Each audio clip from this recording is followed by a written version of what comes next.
So ano nga ba yung mga bagay na maaaring danasin ng isang lalaki kapag ipinaranas mo ang no contact rule?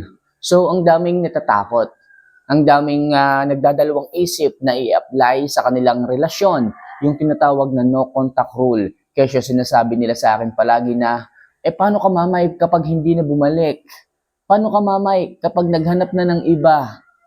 So mga kamamay, bago kayo mag-jump up doon sa iniisip nyong ganyan, okay, isipin nyo muna kung totoo nga bang mahal kayo ng mga yan.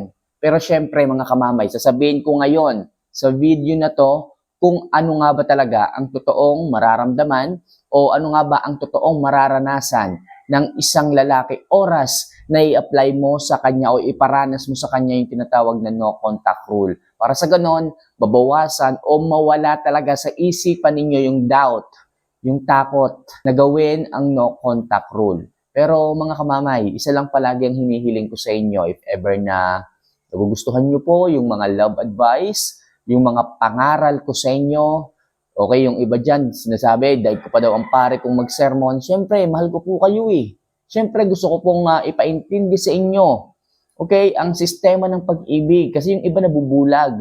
Yung iba masyado nang nagpapaalipin. Okay, so pasensya na po kayo kung siyempre, pinapamulat ko sa inyo ang totoong sistema. Okay, na dapat niyo pong gawin kung halimbawa kayo po ay hindi na nabibigyan ng totoong pagmamahal. So isa lang palagi hinihiling ko mga kamamay, if ever na nakaka-relate kayo at nakakatulong ito, mga advice ko sa iyo, kung sana kalimutan na mag-subscribe, mag-like at mag-comment na rin dyan sa ibaba.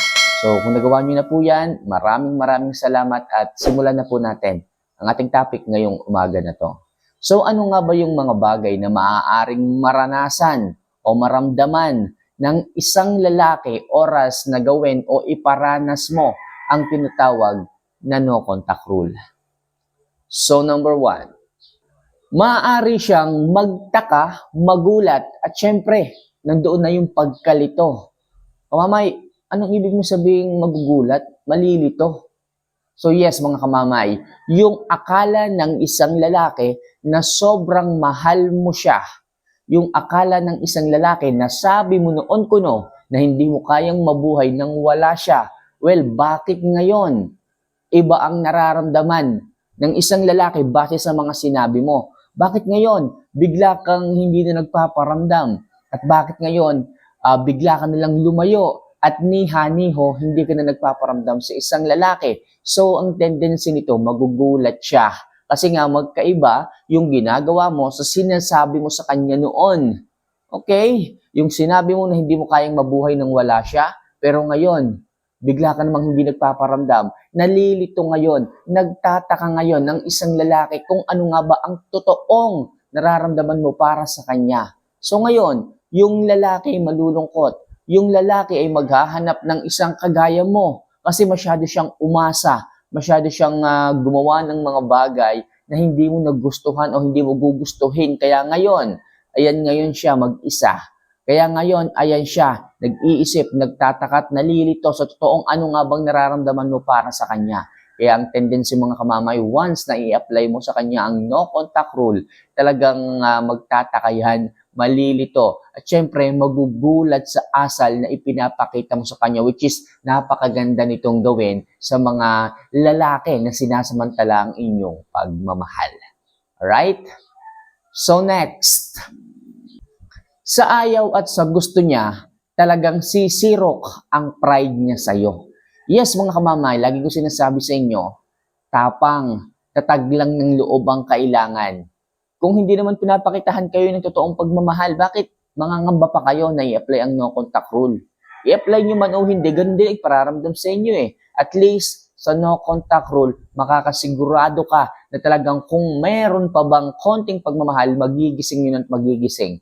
Kasi matatakot yun eh.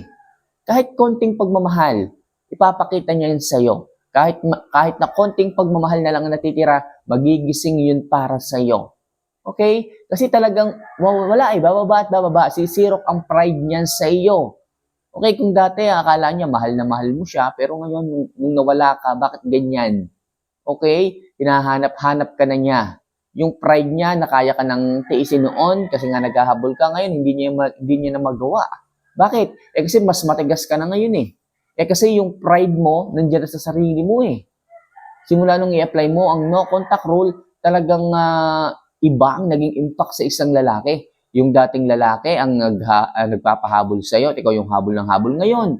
Magsisimulang lalaki naman ang habulin ka dahil nga sa no contact rule. Wala kang paramdam, wala kang updates. Nasanay siya sa palagi kang nandyan sa kanya noon, pero ngayon bigla kang nawala.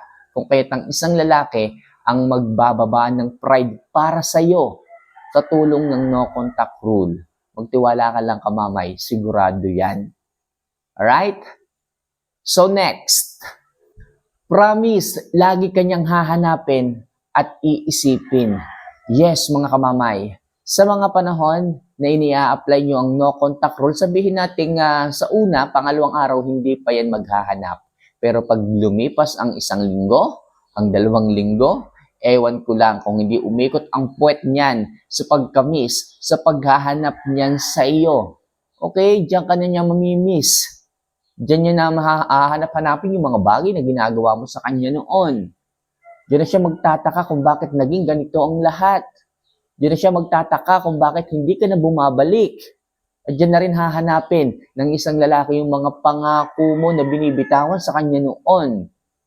Okay, pero bakit ngayon nagbago? Parang iba ang nangyayari sa mga sinabi mo sa kanya noon, which is magandang bagay po ito para sa inyo.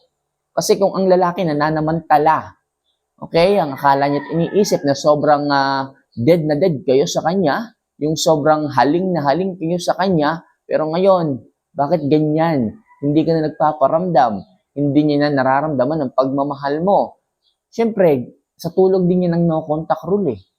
Diyan siya maaalarma, diyan kanya hahanapin, diyan kanya mamimiss sa no contact rule na yan. Kung sa tingin ninyo, hindi na kayo sure kung talagang mahal na kayo ng isang lalaki. Kung sa tingin po ninyo, yung oras nababawasan na at kahit hingin nyo sa kanya, hindi na magbigay. Yan yung mga bagay na talagang perfect timing para i-apply sa kanila ang no contact rule sapagkat hahanap-hanapin ka nga niyan. Okay? At talagang hahabulin. Alright? So next, at dyan na rin siya mababaliw sa pagkamis sa iyo. Sabi ko sa inyo mga kamamay, gawin nyo lang po ito ng seryoso ang no contact rule. Paglabanan ninyo ang inyong puso sapagkat ang kalaban ninyo dito ay puso. Okay? Lagi nyo sanang pangibabawin ang inyong kaisipan kung bakit nyo po ginagawa ang no contact rule. Lagi kong sinasabi sa inyo, dito marirealize ng isang lalaki kung may pagmamahal pa bang natitira sa kanyang puso. Okay, ilaban nyo na, isugal nyo na. Ganun din naman kung hindi kayo pinapakitahan ng importansya, hindi nyo na rin maramdaman ng pagmamahal, para saan pa kung magtatagal ang inyong relasyon? Di isugal nyo na sa no contact rule para at the end, malaman po ninyo kung ano talaga ang meron pa sa puso niya at kung ano nga bang status na ninyo sa puso niya.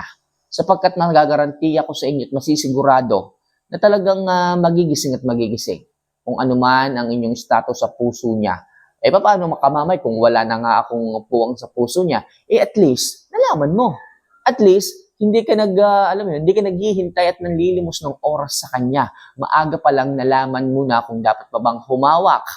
Okay, kung dapat na bang bumitiw sa relasyon ninyong dalawa. Okay, at syempre, kung talagang mahalaga ka sa kanya, diyan na mag-i-start ang pagkabaliw at pagkamis niya sa'yo sa mga panahon na ipinaparanas mo sa kanya ang no contact rule.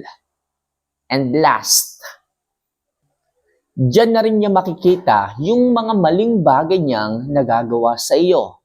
Yes nga mga kamamayan, sabi ko nga po sa inyo, okay, pag ini-apply nyo ang no contact rule sa isang lalaki, syempre bababa na. Bababa na ang pride, hahanap-hanapin ka niya, mamimiss ka na niya, malulungkot na siya, hahabul-habulin ka na niya, hahanap-hanapin ka na niya, at syempre, diyan na papasok na marirealize niya yung mga bagay na mali niyang nagawa sa iyo noon. Diyan niyo na marirealize yung mga pagkukulang niya sa iyo noon na hindi niya makita sa iyo noon sapagkat masyado kang naging, alam mo yun, over-exaggerated na magsabi ng kung ano-anong matatamis sa salita sa kanya. Kagaya ng kamamay, na hindi mo kayang mabuhay nang wala siya. Masyado siyang umasa. Kaya talagang magugulat ang isang lalaki masyashock. Hindi niya i-expect yung mga bagay na kaya mo palang gawin kapag ini-apply mo ang no contact rule. Kaya kung ako sa inyo mga kamamay, kung sa tingin po ninyo, hindi na kayo napapahalagahan, napakadalang ng magparamdam, pasulpot-sulpot na lang, nafe-feel ninyo na hindi na kayo yung binibigyan ng oras, parang nahahati, tapos nahuhuli mo at nagtataka ka, kinukutuban ka, hindi hinalaan ka, lahat ng yan nararamdaman mo, okay, sabay-sabay, it's time for you. Okay, ito na yung perfect timing na mag-apply ka ng no contact rule sa isang lalaki. So mga kamamay, sana kahit paano nagising kayo, naliwanagan kayo kung ano nga ba ang kahalagahan ng no contact rule at kung bakit po ninyo dapat i-apply ito sa isang lalaki. So for more video and love advice na kagaya nito mga kamamay, sana kahit paano huwag niyo sanang kalimutan na mag-subscribe, mag-like at mag-comment na rin sa ibaba. So mahal ko po kayo, sa mga gusto magpa-love advice, message niyo po ako and ako po mismo mag-advise sa inyo at magtuturo kung ano ang mga bagay na dapat niyo pong gawin. So, paano mga kamamay, mahal ko po kayo. See you for our next vlog. Paalam.